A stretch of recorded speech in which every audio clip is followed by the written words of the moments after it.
chilling tales for dark nights.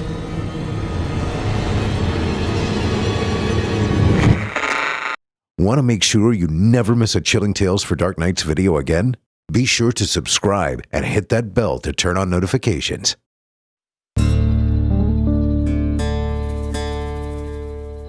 This episode of Drew Blood's Dark Tales is brought to you by Factor.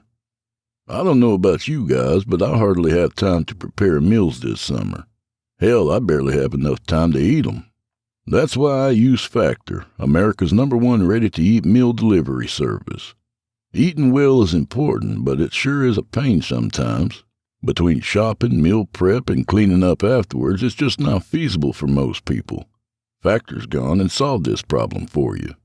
You can select from over 65 delicious, nutritious meals with options for every lifestyle. And they're delivered right to your doorstep, fresh and ready to eat. They've got perfect choices for everyone. GLP-1 friendly meals, Mediterranean diet options packed with protein and healthy fats, calorie smart, protein plus, keto, vegan, and more. You get nutritious breakfasts, quick lunches, premium dinners, and guilt-free snacks and desserts, all ready to enjoy in 2 minutes flat. Healthy meals in a snap. It makes sticking to your wellness goals a real piece of cake.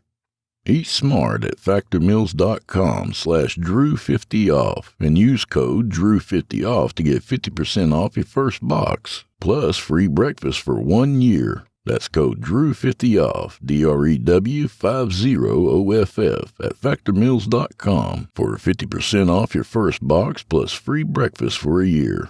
Get delicious, ready-to-eat meals delivered with Factor. Offer only valid for new Factor customers with code and qualifying auto-renewing subscription purchase.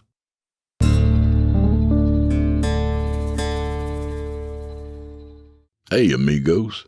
You know what's really easy to do and even easier to forget? Please help me out and hit that like button if you're listening on YouTube. And if you're listening somewhere else, what the hell? Pop in, give me a thumb. Say hello while you're at it. It helps me a ton with the algorithm, and besides, it's real nice to see you there. And now, on to the show. This one's for you, Chanda.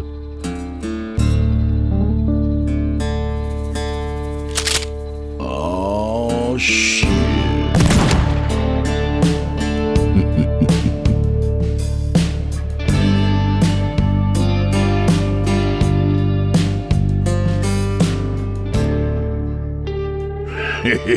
Hey, what's up, friends? Welcome back. Hey, August 22nd is a pretty interesting day in history. On this day in 1911, the Mona Lisa was stolen from the Louvre Museum in Paris. It was missing for 2 years, and finally, they found the thing in this creep Vincenzo's apartment, so they wiped it off and returned it to the museum. Now, keep in mind, this was before you could get those old Sears and Victoria's Secret catalogs. You had to do what you had to do back then. Well, that's true, boy. Nowadays, environmentalists just squirt tomato soup on it. Times sure have changed. Now, anyway, come on in, friend. Hey, if you've ever thought to yourself, Gee, I sure wish I could support ctfdn through some of these difficult times. well, we're running a little fundraiser right now to help make ends meet. If you're able to toss a couple of bucks our way, please visit helpchillin.org, which will take you straight to our GoFundMe. Or if you'd prefer ongoing support, you can visit our website at chillintalesfordarknights.com and sign up to become a patron there. Patrons get ad-free access to all the podcast episodes, and your support helps ensure we can keep creating content. So, tonight we again welcome author J.G. Martin by way of Velox Books. Welcome back, J.J. This one's a little cosmic horror and a little sci-fi, and it comes from his book Crooked Gospels, which of course you can find on Velox Books. So, without further delay, from author J.G. Martin, I give you Judas. The military base doesn't exist. Not officially. It's a rusted-out corpse of abandoned hardware, a crumbling graveyard tucked away in the jungles of South America. It's lost. Forgotten. There isn't a single reason anybody should be here. Not one. And yet I have company. She's sitting across from me. Her eyes are squinting in the glare of the sunset, peering through the shattered window at a corroded hatch. It's an entrance, a doorway to an underground bunker that I found her lying next to an hour ago, barely breathing. "Who are you?" I ask. She doesn't answer. Her hands run across the purple bruises covering her forearms, and all I can think is the woman's a mess. Her blouse is torn. Her copper cheeks are flecked with red. I don't know if the blood belongs to her or somebody else, but I figure by the end of this, I'll have a pretty good idea. "I'm not here to hurt you," I say. She meets my eyes with a hard stare. It's quiet, unyielding. She's not concerned who I am. And judging by the look in her eyes, she's running a series of probabilities. It's the black suit that does it. Always. People see my suit, they see my briefcase, and their imagination spins into overdrive. I try another question. "Anyone else here with you?" A pause. Her lips part like she's thinking of speaking before pressing shut again. Then she nods. The legs of her chair squeal as she rocks back and forth, giving motion to her anxiety. "How many?" I ask. Lots.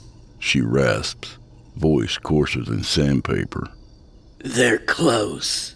They know exactly where. I doubt that. The woman blinks, wide-eyed like I had just slapped her across the face. "If anybody was with you," I say, "chances are they're already dead. Jobs like these, they're typically bloodbaths. They're not the sort of place you expect to find survivors, much less survivors like you." Her lips become a thin line, defiant. And what's that supposed to mean? "Only that you look more ready for a safari than a slaughterhouse." My gaze travels from her running mascara to her cargo shorts, cataloging every scratch between. "I checked you for weapons before you woke up. You've got no guns, no ammo. The closest thing you've got to a sharp edge are your car keys. So You don't belong in a place like this." She scoffs. And you do? "No," I tell her. "Nobody does." I heave a sigh, hefting my briefcase onto my lap. The clasps snap open, revealing a sea of documents, and I fish out a clipboard from within. It's covered in questions, the sort of questions whose answers are typically written in blood. "I'd like to chat if you don't mind." I'll pass. She stands, swaying. The way she favors one leg tells me she's nursing a sprain, maybe worse. I'm out of here, she tells me. "Suit yourself." She throws me a glare that could curdle milk, then limps for the door. I watch her go. She makes it to the threshold, even twists the knob before freezing. "Something wrong?" I ask. Just figured you'd try to stop me, cuff me to a pipe or something. "Wouldn't see the point," I say simply. "You aren't going to leave." The corner of her mouth twitches. Excuse me? "It's like this," I say, my eyes tangling with hers. "You know better than I do what's out there, so go ahead. Walk out that door if you think you're safer outside. I won't try to stop you." Her expression cracks, almost crumbles, but then she finds her stubborn courage all over again. Twist the knob. The door opens with a whine. The woman looks out across a burial ground of rusted Humvees smoldering in the tropical sunset. Weeds lurch up from cracks in the pavement. Every last structure is crumbling, an apocalyptic caricature of what it once was. All of it's dead, withering. A great and unnatural sound rips through the stillness, like 1,000 nails dragging down a chalkboard. It echoes across the abandoned base, a twisted electronic wail that sets my teeth on edge. Maria slams the door shut, her fingers fumbling with the lock. She turns to me, her back pressed against the weathered wood, her entire body trembling. In her eyes, I see a reflection of my own unease, a shared understanding that we're not alone out here.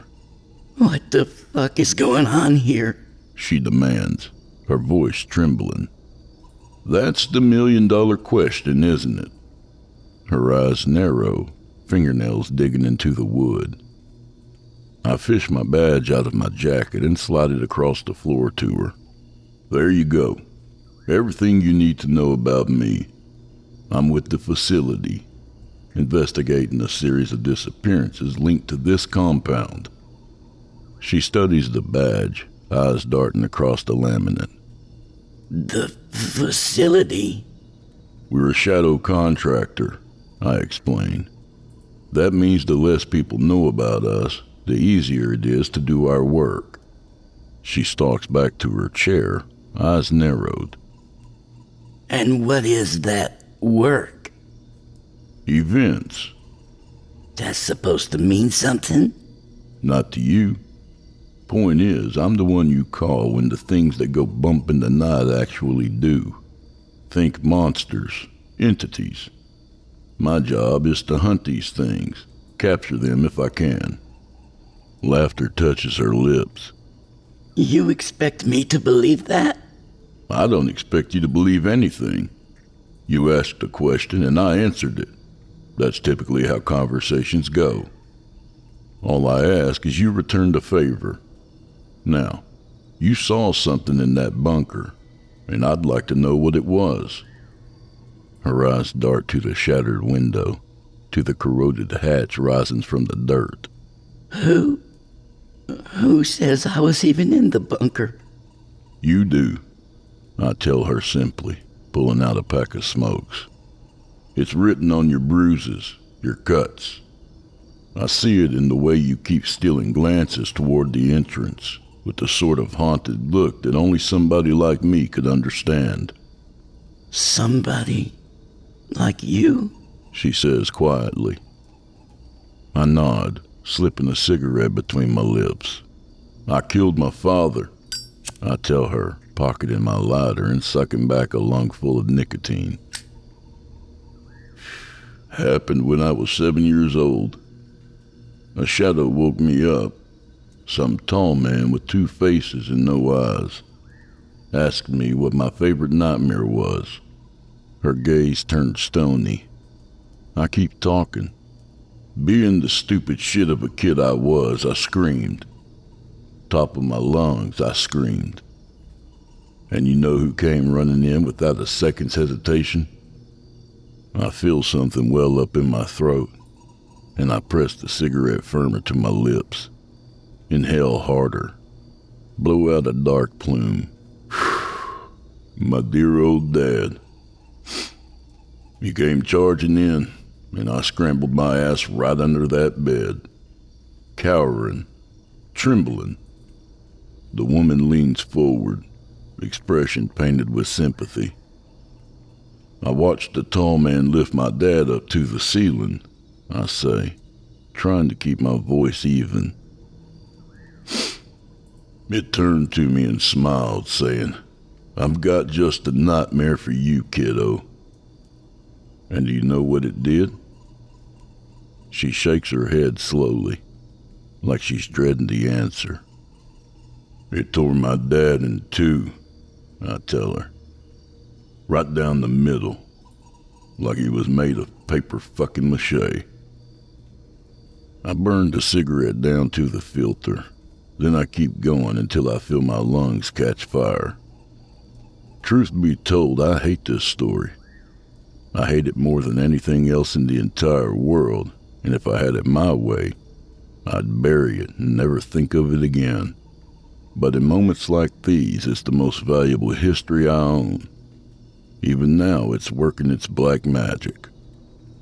I watched the woman's posture shift, her shoulders slumping forward in horrified disbelief, her eyes welling with tears. She's doing the human thing, empathizing, and that's exactly what I'm going to use to take what I need from her. And there she goes again, staring at that bunker. She's wearing the expression of a woman who's lost between a nightmare and a daydream, who wants nothing more than to wake up from both. "My name's Carter," I tell her. "What's yours?" She takes a breath, sharp as a knife's edge. Her eyes dissect me one final time, weighing the risk. Maria. She says finally. My name's Maria. It's nice to meet you, Maria.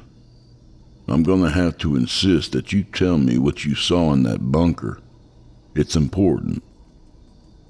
Her hands shift nervously in her lap. You said that you hunted monsters. That's right. Well, what about demons? I arch an eyebrow. What about them? Are they real? Depends who you ask. You saying you saw one down there? I don't know. She says, voice taut as a wire. Maybe not a demon, but something like it. She pauses, fingernails scraping into her shorts. I think I saw the devil down there. Satan himself. Satan? I whistle low. Now that'd be something. I knew it. She mutters, rising from her seat. You think I'm a lunatic. I knew you wouldn't. Slow down, I say. I don't think you're a lunatic. Not yet. Those disappearances I mentioned earlier, they're strange, Maria. Atypical. It's not people that are going missing, but monsters. She settles back in her chair, eyes widening. Monsters? I gesture to the fractured window, to the rotten carcass of the base beyond. This place is the Bermuda Triangle for boogeymen. Entities are being drawn here, but as soon as they cross the perimeter, they vanish. Drop off every last sensor we've got. And I'm not talking about Saturday night ankle snatchers either. I'm talking about heavy hitters. Nightmare fuel.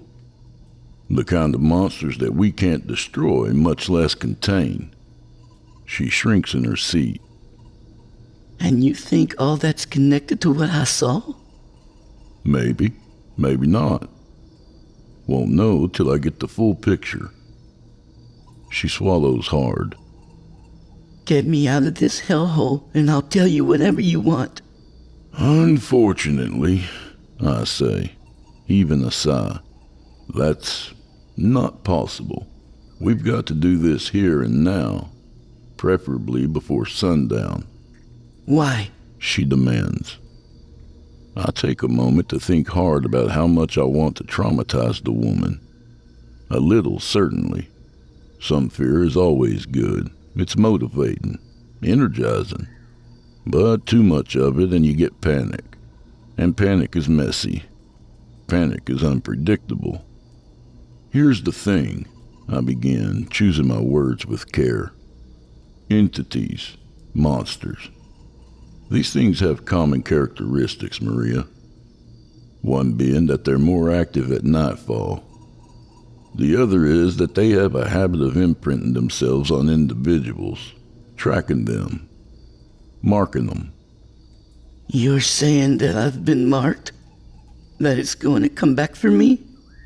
Her voice is quivering. I'm saying that if it does, I need to understand what we're up against. And to do that, I need your story. So talk while the daylight's still on our side.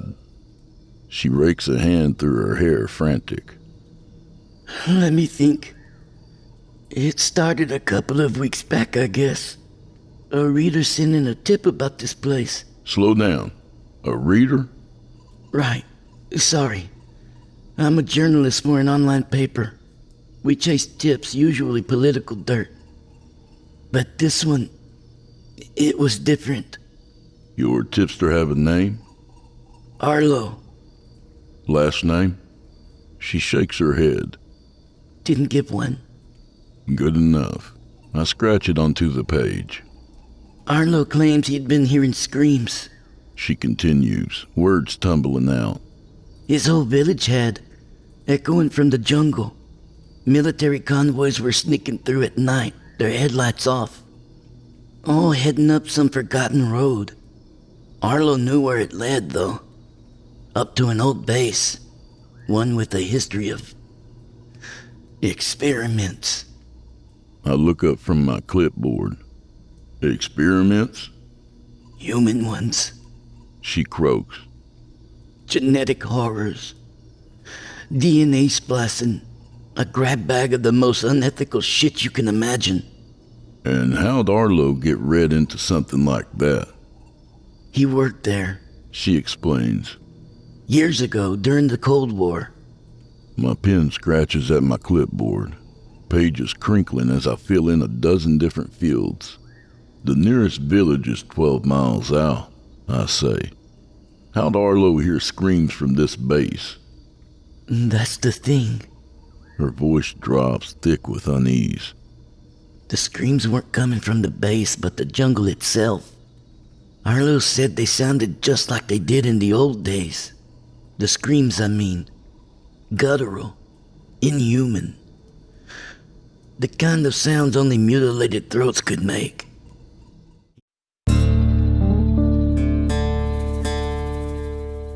This episode of Drew Blood's Dark Tales is brought to you by Factor.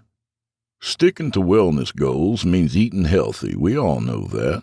But eating healthy, especially with schedules like ours, is damn near impossible. Unless you've got a personal chef, that is. Lucky for me, I do have a personal chef. He prepares chef-crafted, dietitian-approved meals and delivers them right to my door. Nutritious breakfasts, quick lunches, premium dinners, and guilt-free snacks and desserts, all ready to eat in just 2 minutes. No, I'm not some highfalutin aristocrat. You can have a personal chef, too. It's Factor. Factor is America's #1 ready-to-eat meal delivery service. With Factor, eating healthy is easy. They do all the work. You just warm it up, eat like a king, and toss the container in the recycling bin. Selections for every lifestyle, too. Options like Mediterranean, Calorie Smart, Protein Plus, Keto, Vegan, and more. Whatever you like to eat, Factor's got you covered. And it's gourmet stuff, friends. They've got a giant selection of weekly meal options, including premium seafood for no extra cost. What's my favorite? Has to be the filet mignon with truffle butter over leek and potato mash and rosemary carrots. We're not talking about TV dinners here. This stuff is primo. So I hope you'll join me and give Factor a try. If you've got wellness goals like I do, I'm going to go out on a limb and say it's practically mandatory. Because if I'm going to eat healthy, I need it to be as easy as humanly possible. See, my real personal chef is Chef Mike, as in microwave, and that's about all the culinary artistry I'm willing to indulge these days. From more choices to better nutrition, it's no wonder 97% of customers say Factor helped them live a healthier life. I'm one of them.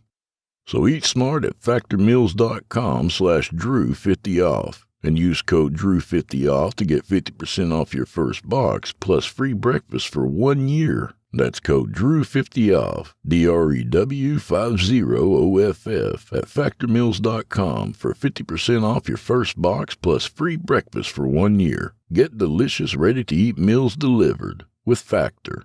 Offer only valid for new Factor customers with code and qualifying auto-renewing subscription purchase.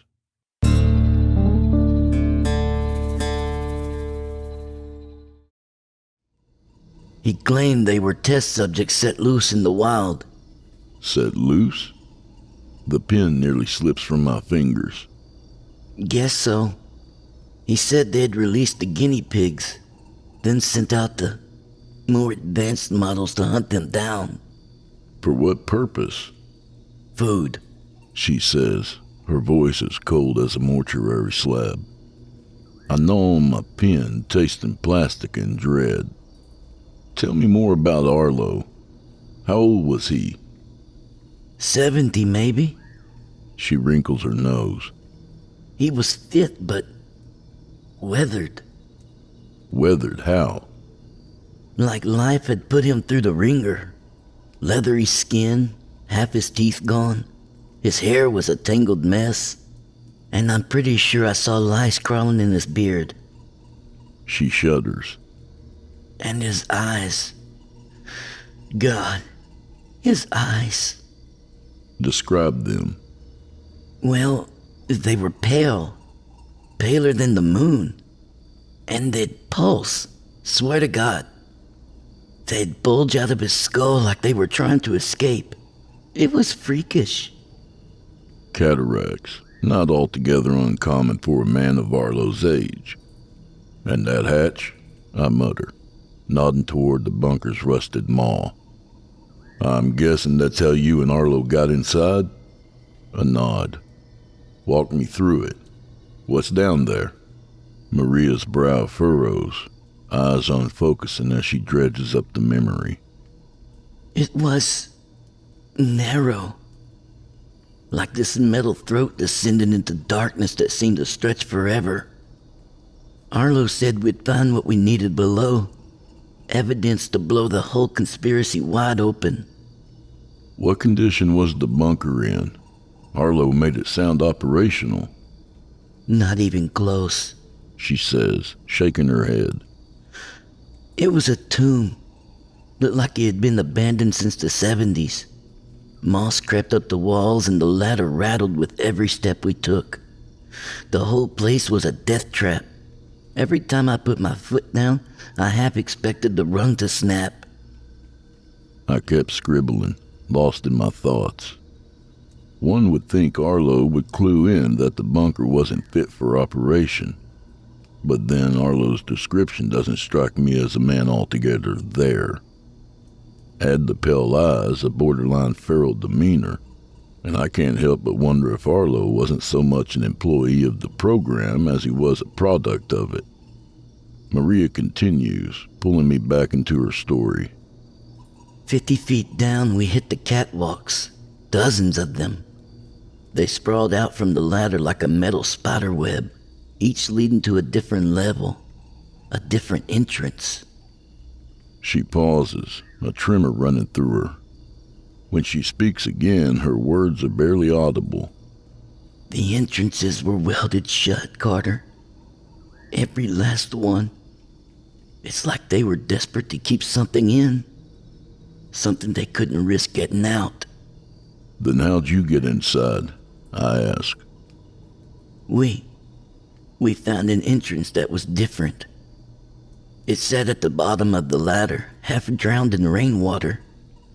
We waded through, the flooding up to our knees and... And? Her fingers curled. It was ripped open.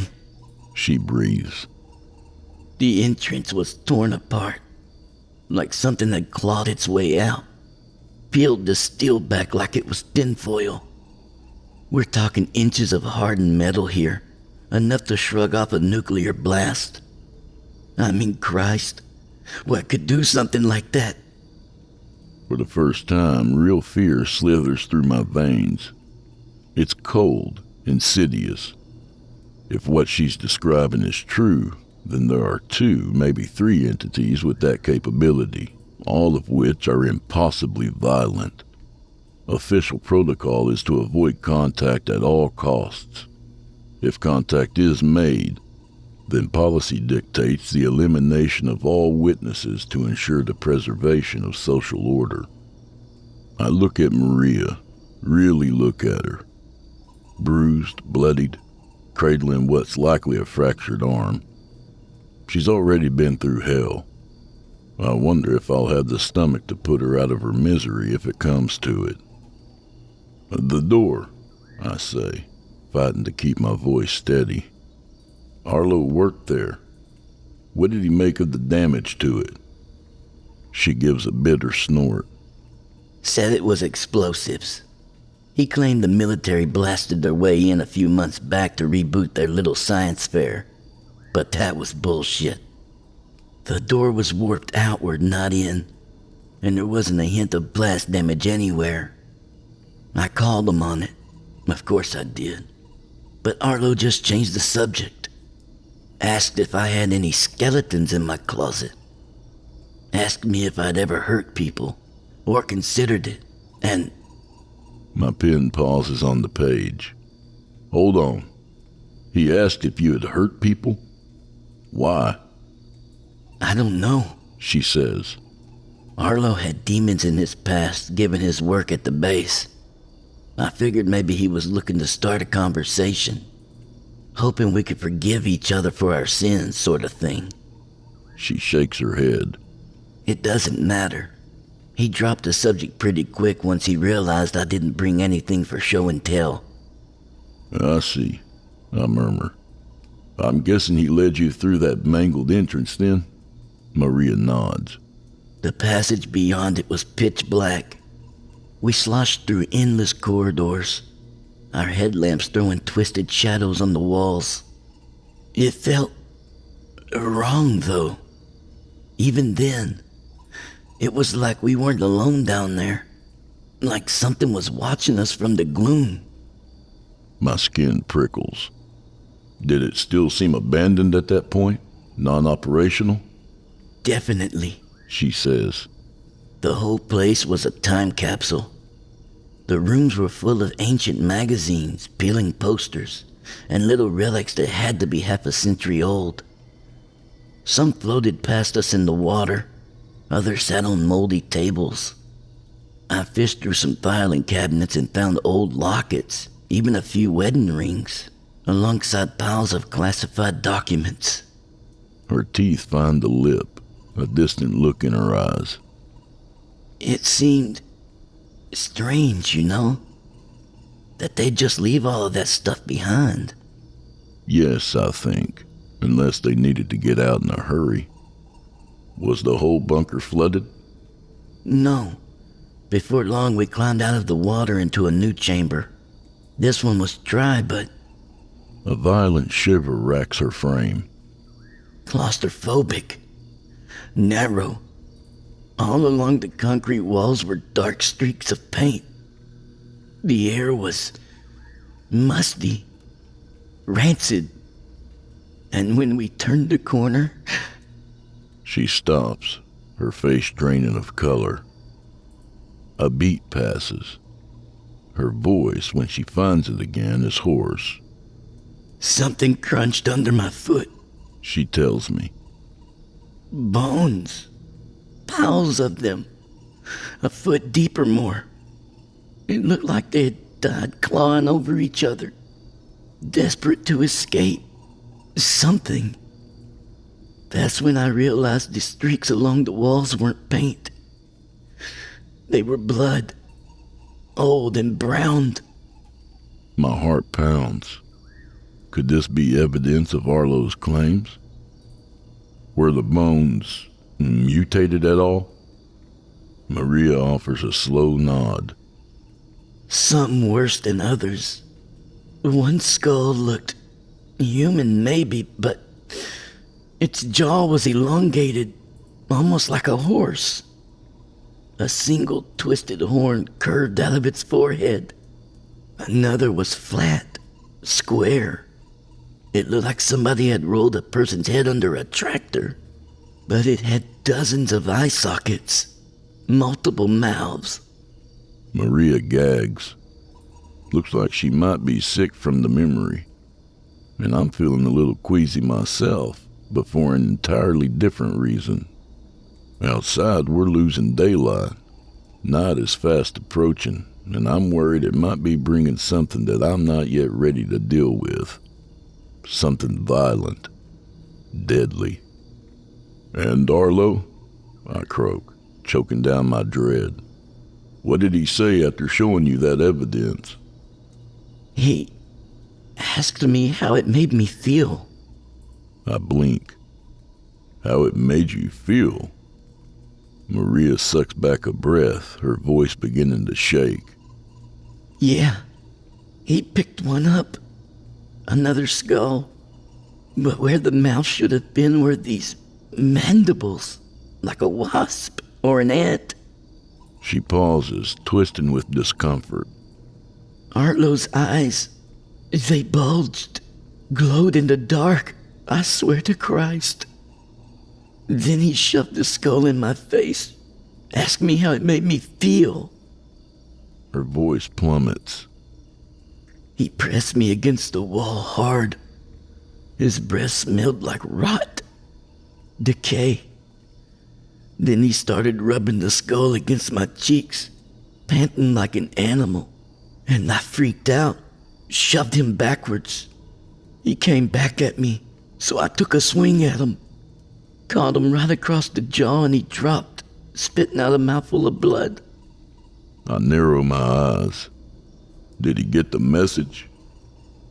He got a message, just not the one I was trying to send. Maria gets up from her chair, hands pumping in and out of fists, starts to pace. It's like she's too full of nervous energy to sit in one place, and I can relate. Arlo started acting like a lunatic after that, babbling. He kept alternating between crying and shrieking, shouting that I was cruel and evil, a monster. Then he'd collapse, curl into a ball and start crying like an infant. Bizarre. She scoffs. Yeah, you're telling me. It was the weirdest thing. None of it felt real though, you know? It felt more like an act, a performance. Like he was putting on a show and... Realization dawns in her eyes. Oh God. And maybe he was. What do you mean? I ask. We heard the sound after, like right after. A clang. It ran through the tunnels, then it kept ringing. Almost like something heavy was coming down the ladder. That long one, back at the entrance. Arlo stopped crying. He shot up, grabbed my hand and started raving, saying the military commandos were here and we needed to hide. Said he knew a place they wouldn't find us. And where'd he take you? I'm not sure exactly. Maria says, running a hand through her hair. We fled down passages that twisted and turned like a labyrinth.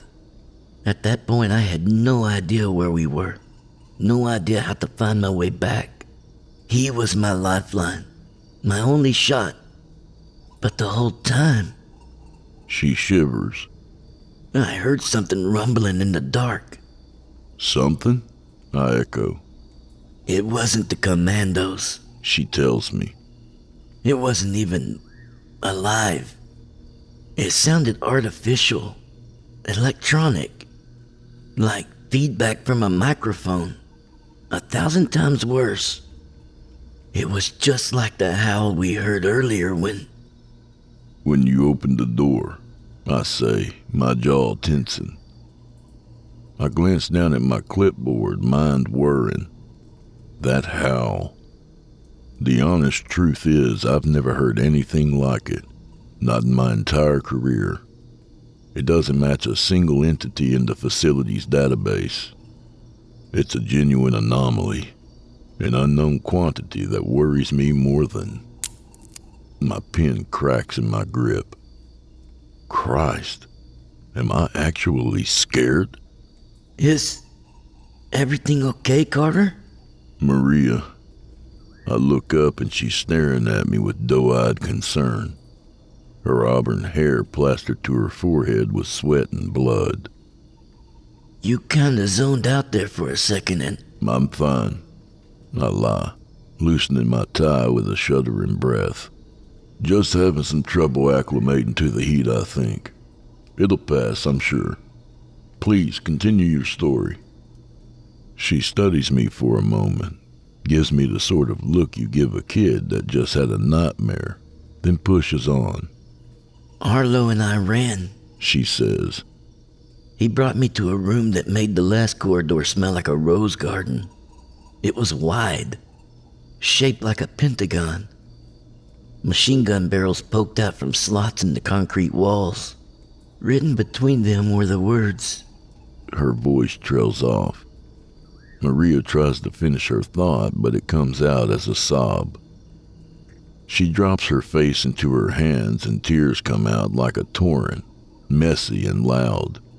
I want to give her time, but time's the one thing we don't have. Outside, the sun is missing. It's gone. Vanished beneath the horizon. The last scraps of daylight are making crooked shadows of the tree line, spilling them across the base like decrepit fingers, reaching hungrily toward us. My eyes find my clipboard. I scan my notes, desperate for a clue, hoping I might have missed something, but my writing's a mess. It's uneven, hardly legible. My hand's been shaking like it was the night I saw my father. Sector 5. Maria chokes out. I glance up at her. The words on the wall in the room. She says, wiping tears from her eyes, recomposing herself. They said Sector 5. Feeding trough. Words. Is she really getting this worked up over stupid words? They were food, She says quietly. all the corpses in that room were food. The bodies were everywhere, scorched, half devoured. They were rotting away with maggots born out of their skin and, oh God, some of them looked fresh. Like I could still smell the copper in the air. Could still hear the wet slap of blood with every step I took. Her eyes slide downward, gazing at the red stains painting her boots. What did they look like? I ask. Were the bodies mutated? Human? Maria wrinkles her nose, thinks on it for a moment. You mentioned missing monsters earlier? Boogeymen? My heart skips a beat. What about them? Well, She breathes. I think I found them. I draw back, and it's my turn to go pale with shock. Puzzle pieces begin to connect in my mind, building a picture that I'm not sure I want to see. How can you be sure? I demand, desperation creeping into my tone. What if they were just more of the same test subjects like the others? No, these were different. Maria says. Horrifying in ways the others couldn't compare to. It was like looking at a mannequin or a doll. What's that phrase? Uncanny valley. I supply, my mouth dry. Exactly. It was like they didn't have a soul. Like they never had a soul. Some looked human, nearly. Only they were too tall, or their limbs were too long, or they had too many teeth in all the wrong places. Her expression darkens. But the worst part was that something had slaughtered those things. Ripped literal nightmares to pieces. And I knew there was a good chance it was coming to do the same to Arlo and I. Arlo, I mutter. If you'd been to Section 5 before, then he must have known about that graveyard. Those bodies didn't appear overnight. She nods, lips tight with disdain. He knew. The bastard knew everything. He shoved me into that pile of corpses and told me as much. He started raving, calling me evil, twisted, a monster all over again. He kept pointing at me like all of this was my fault, like he hadn't just led both of us to our deaths. Her voice breaks. All the while that thing howled in the darkness, its footsteps rumbling towards us. I felt terrified, hopeless. I kept asking Arlo, why me? Why go through all this trouble just to kill me? She chokes back a sob. But he said he didn't have a choice. He knelt next to me. put a hand on my cheek and whispered that his child needed to feed. Told me it was getting hungry. Desperate. He almost looked fucking remorseful, if you can believe it. Tears trickled down Maria's cheeks. I had nowhere to run, nowhere to hide. I didn't know how to get out of that bunker. Didn't even have a working headlamp. So I just lay there in that heap of monsters, quietly sobbing. The footsteps got closer. The nearer they came, the slower they moved.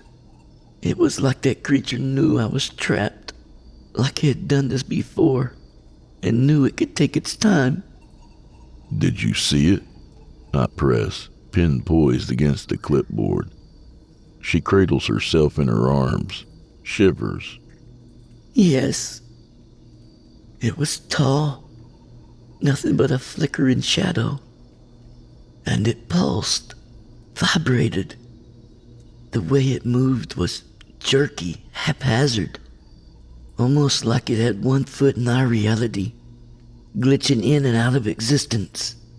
Glitching, I mutter. The word tugs at a memory, something I can't quite grasp. And its eyes. Maria whispers, shrinking into herself. It had these amber eyes, bright and gleaming, like twin cinders smoldering in empty space.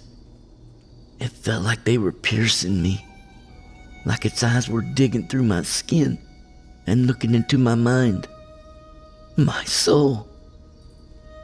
It felt like it was taking bites out of my memories, tasting them before spitting them back out. My clipboard trembles on my lap, my whole body awash with dread. Was it painful? I ask. No, She says, her eyes unfocused. it was cold, just cold, like a blizzard tearing through my mind, freezing every thought to a crawl. Maybe that's why I didn't run. I just sat there, numb, watching as the shadow passed through the concrete pillars like they were mist. She grips her knees, shaking her head. It was almost human, whatever it was. 2 arms, 2 legs, a head. But its body, Jesus, its body was pure static, Carter. Like TV interference. TV interference. The phrase shakes something loose in my mind, some half-remembered case file. I flip frantically through my clipboard, stopping at a page labeled Aberrant Events, the facility's very own most wanted list. My eyes scan the entries, but nothing matches. Nothing even comes close. A thought hits me. Your cuts and bruises, were they the work of this shadow? Maria glances at her arms, at the gashes crusting with dried blood and the swollen bruising. No, She tells me, I picked these up running through the bunker. and there it is, the first clue I've landed on all night. Of course the shadow wouldn't bother with Maria, not while it already had another, far richer meal available. It walked past me. She continues. It walked through all that mulch of corpses and headed straight for Arlo. And it started speaking. Speaking? Remember that howl I mentioned earlier? Sure. Well, this time it was hissing, like a live wire or static electricity. Whatever it was saying, Arlo wasn't a fan. He started weeping, pleading with it. He kept swearing that he had done his best, and there was nothing else out there, so the shadow would have to make do with me. Her voice catches. But the shadow didn't care. It grabbed Arlo by his hair, lifted him to the ceiling, and its eyes, those cinder-light eyes, they blazed an angry orange. My heart pounds like a war drum. And what did it do to him? What do you think? She says darkly. Arlo thrashed in its grip, screamed. He begged me to help. Said I'd be next if I didn't. She's a monster, he kept shouting over and over. But then his voice collapsed in his throat, turned into this choking gurgle as the shadow's eyes flashed red. And Arlo, Christ almighty, Arlo started to gurgle, moan. His face started to wrinkle, melting into his skull, and... Maria takes a deep shuddering breath, starts to pace. Her cheeks are blotchy with tears, her fingers anxiously picking at the hem of her blouse like she's trying to walk off the memory. Finally, she stops at the window, looks out across the darkened base, out toward that rusty hatch in the dirt. Is she feeling it? I wonder. That rumbling beneath our feet, that slow funeral march of an approaching nightmare. It almost feels like the ticking of a clock, and I can't help but think it's a fitting metaphor for our bleak situation. Maria, I press. It's critical I get these details. The shadow held Arlo there, She rasps. his legs twitching, his face dripping into his shirt, and then... Maria brings a hand to her mouth, starts chewing her nails to the bit. It tore his head clean off, like a bottle cap. It lifted Arlo's head to its amber eyes, opened its mouth and screamed fire at him. The heat was like standing at the gates of hell. My pen flies across the page, sweat dripping down my brow. It's hard to miss now, the rumbling thump, thump, like a giant walking beneath the earth, quaking the ground with its every footfall. Do you feel that? Maria whispers, face contorting in horror. I feel... Footsteps, I hiss. Yes, of course I do. Whatever you saw down there is coming, Maria. And unless you stop veering off, I'm not going to be able to save us. Finish your story. She nods, frantic. Right. These tendrils burst from the shadow like limbs, and they cracked Arlo's skull like an egg. The shadow reached inside, pulled out his brain, and then brought it into itself. His fucking brain garter. Like it was assimilating him or... Devouring him, I offer. Her fingers clutch the edge of the window, monitoring the bunker with growing dread. Now do you get it? She asks. Now do you see why I called it the devil? I mean, what else could do something like that? A good question. A terrifying one. If what Maria's describing is accurate, then I can think of a single entity that fits the bill. Just one, though. If I'm right, then we'll probably live to see daybreak. But if I'm wrong, well, some nightmares are better left unspoken. My fingers brush the warm steel of the Glock on my hip, and I wonder if I'll have the courage to do what's necessary if the time comes. After it killed Arlo, what did it do to you? I ask. It glared at me. She whispers. Another blizzard washed over my mind. It turned my thoughts into ice cubes, made me go rigid with shock, and then I blacked out. Wait, I say, lowering my pen. If you blacked out down there and didn't know the way out, then how'd you escape? She leans her shoulder against the wall, heaves a sigh. That's just it. I couldn't tell you. 1 second I'm in that chamber of corpses, and the next I'm outside with you dumping water on my face. That's it. Everything I remember. I grip a fistful of my hair, staring down at the mess of words on my clipboard. Frustration boils inside of me. I was close, this bloody close to finishing the puzzle, to saving our lives, only to be stonewalled by her amnesia and... Hang on. A smile crosses my face. Memories thread together in my mind, and all at once I'm getting the full picture. The blackout, the blizzard in her skull, all of it starting to add up, and I finally know beyond a shadow of a doubt what we're dealing with here. Yes, it's so obvious. Has been since the start, if only I... Police! I blink. Maria's standing in front of me, her expression urgent. I've got to tell the cops about Arlo, She says. Tell them about the bunker.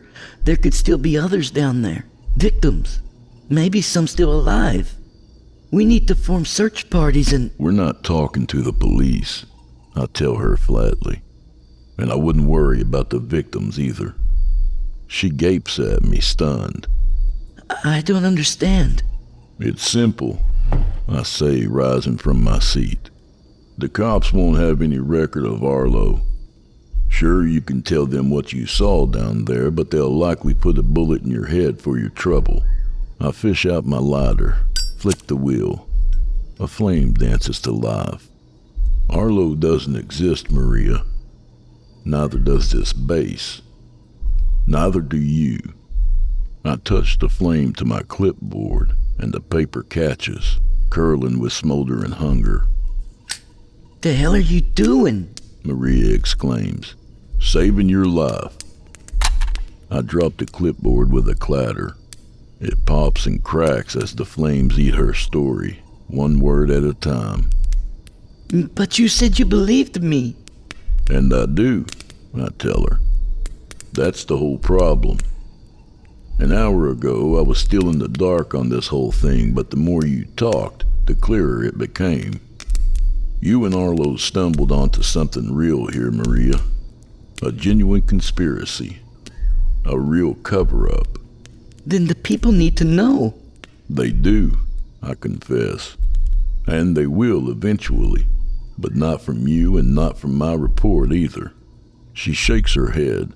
Then how? I stalk past her to the window, resting my palms against the sill. The air's thick, humid with jungle heat. I'll find a way. I always do. Maria studies me, glaring hard enough I can feel it on the back of my neck. Then she asks the obvious question. It's your employer, isn't it? The facilities behind all this. The cover-up, the experiments, the... Yes, I tell her. I suspect it is. She joins me at the window. We stare out into the darkness, at the steel hatch rising from the earth, where a devil-made flesh is inching ever closer. I thought your job was hunting monsters, She said coldly. not making them. My job is a lot of things. More than anything else, it's complicated. The facility is, well, it's not what I'd call a good organization, Maria, or even a moral one. Then what is it? I weigh my words carefully. A pragmatic answer to an otherwise ugly question. How does one save our species from a force so twisted it defies all language? I'm not sure I understand where this is going. Something is coming for this world, Maria. Something vast and twisted. A nightmare born from the coldest corners of the furthest reaches of space. It's cruel, unfathomable, hungry. My job, the facility's job, is hunting monsters. Capturing those we can, not to study them or rehabilitate them, but to use them. To wield them. I heave a sigh, tasting guilt on my tongue. We're drafting these creatures into an army, Maria. Using them to fight back against that cosmic force, that great evil coming our way. What is it exactly? We don't know. Theories range from an elder god to a kind of misaligned consciousness from a higher dimension. Whatever it is, we call it the entity. Okay. I'm still not sure what any of that has to do with this base, though. This base was the result of that entity, a response to it. In those days, the facility couldn't be certain how much time we had, only that the entity was coming, and that it was hungry. Fear made them desperate. They greenlit anything that might save us, or so the rumors go. Rumors? I nod grimly. Few records exist of the facility's activities during the Cold War. Most documents were destroyed. Those that remain are buried under redactions. I wasn't around then, obviously, but I picked up bits and pieces from old-timers I worked with. They'd talk about black projects in passing, hidden programs.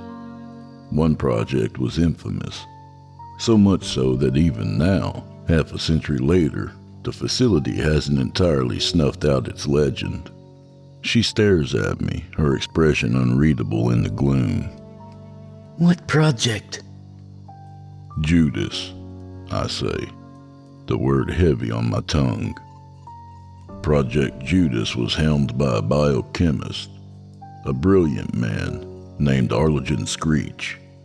The project's aim was to create a weapon, a life form that could assimilate targets into its being, absorbing their capabilities.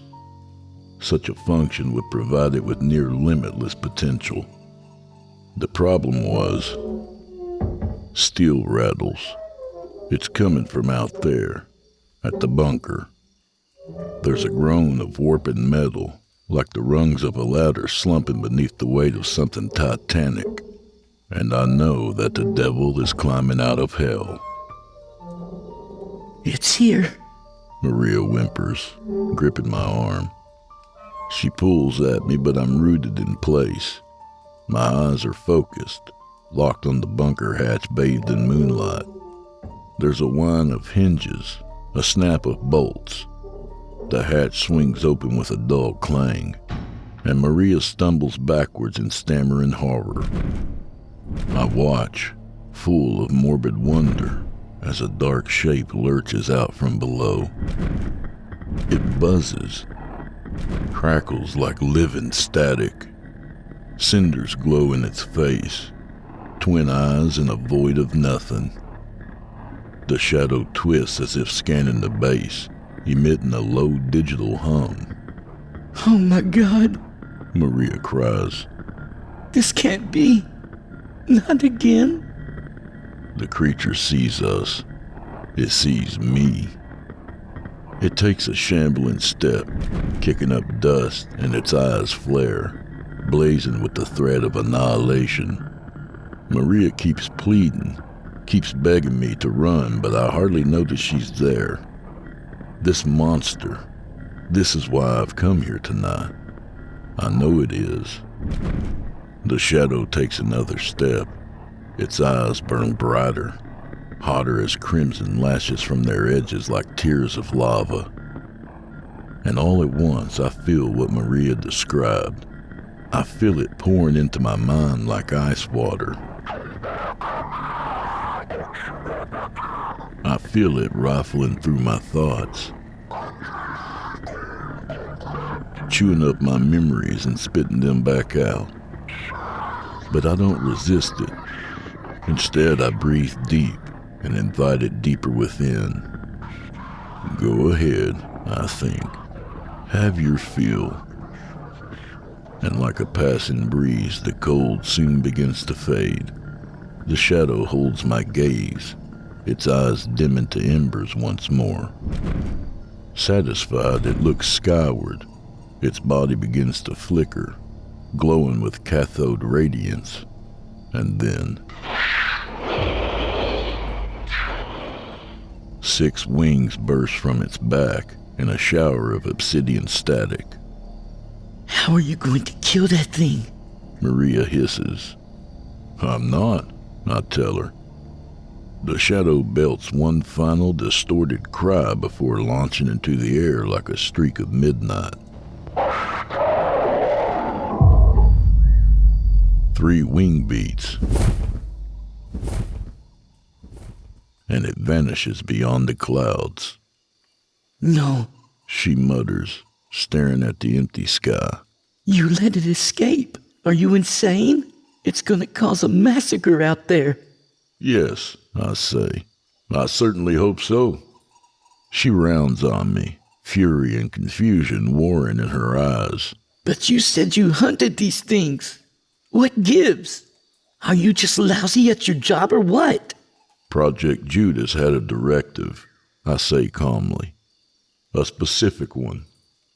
Its task was to assimilate hostile entities, to annihilate monsters and boogeymen, and ensure the survival of humanity.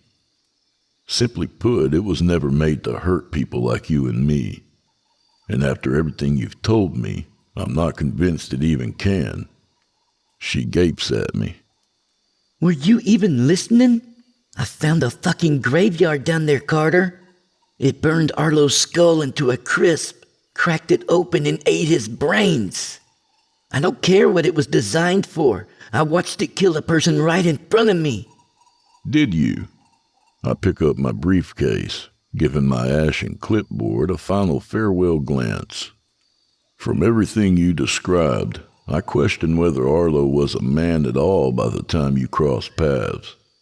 If he really was Arlogen Screech, and I think he was, then it said he's conducted more than a few experiments on himself. The glowing eyes? I've never met a human with a set of those, have you? Maybe not, but Arlo never brought you here for an expose, Maria. He brought you here to kill you. That was always the plan. She blinks, stunned. no, that can't. It's like this, I tell her. All those missing monsters I was looking for, the strange disappearances and absentee urban legends, they were being lured by Arlo. He was feeding his child a steady supply of anomalies and aberrations, just enough to keep it from entering hibernation. But then he ran out. That's why he pulled you in, hungry, ambitious, willing to do anything for a career-defining story. Thought you'd be an easy mark, and he was right. Maria's shaking her head, but I can see in her eyes she doesn't believe her own skepticism. I press forward. Arlo figured he could do a little creative twisting of the narrative down there. Coax you into attacking him, maybe, and then use that violence to convince Judas you were food. You said he kept calling you evil, vile, monstrous, almost like it was a performance. Well, I don't think that was a coincidence. I turned away from her. Unfortunately for Arlo, he misunderstood his own creation. Project Judas wasn't designed to harm humans, Maria. Never. It went against its core directive. In that moment, when Arlo offered you as a sacrifice, a switch flipped in Judas that made it realize Arlo had crossed the threshold and had become a monster himself.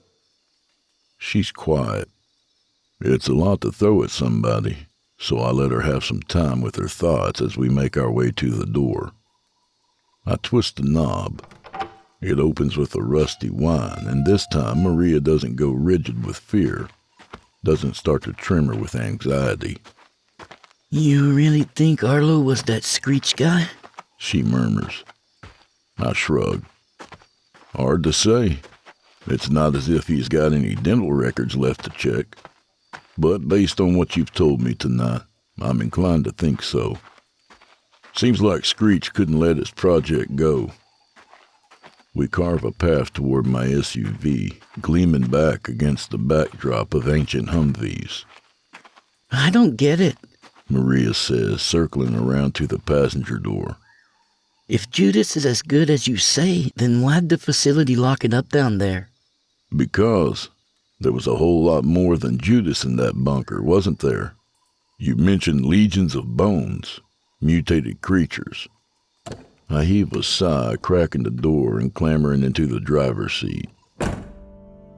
Chances are the facility of yesteryear figured it'd be easier to throw the baby out with the bathwater and just seal the whole bunker as a matter of convenience. Then they purged every last record of that base, wiped their hands of it. Maria gets inside, closes the door with a dull thump, and takes a deep breath. By the way, thanks for not killing me back there. Don't mention it. I twist the keys in the ignition and the vehicle rumbles to life. So what do we do now? About Judas or whatever? Nothing, I say, pulling away from the ruins. As far as I'm concerned, that creature isn't a monster, and that means it's not my problem. The SUV rattles as we turn onto the uneven jungle road. Maria twists in her seat. She looks back through the rear window as her worst memory falls further and further behind us. If it's not a monster, what is it? Words drift around in my head. Definitions. I'm trying to figure out how to explain what it is that she and I witnessed. What it is that more people will see in the coming weeks. I'm trying to think of a way to tell Maria that whatever that thing was, she doesn't need to be afraid of it. None of us do. I open my mouth to reply, but I'm interrupted by a discordant howl. Something distant, shrill. I squint up through the canopy of passing vines, and there, soaring through the sky above us, is a dark speck against the moon-washed clouds. But I know if it were closer, I'd see a shadow with 6 wings, cinder-light eyes, and a body of black static. I'd see a guardian angel, one with plenty of work to do.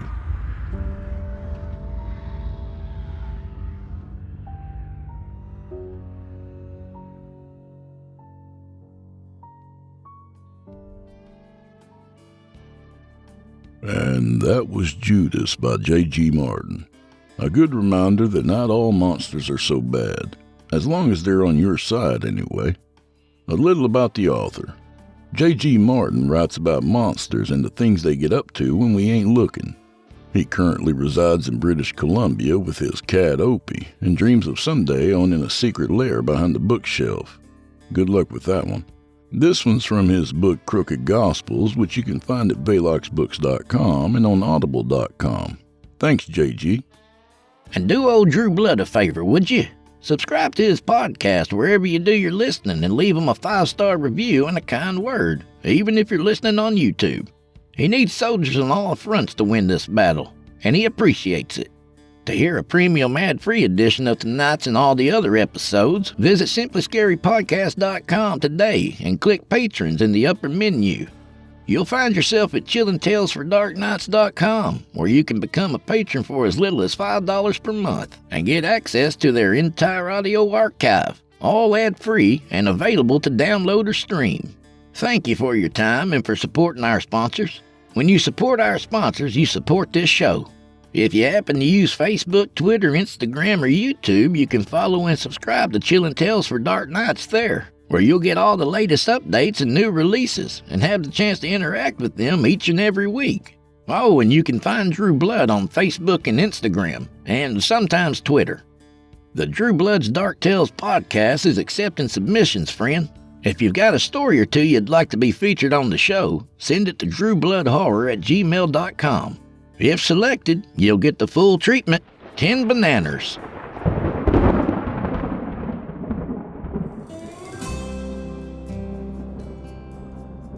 Well, I guess this is where we part ways, at least till next week.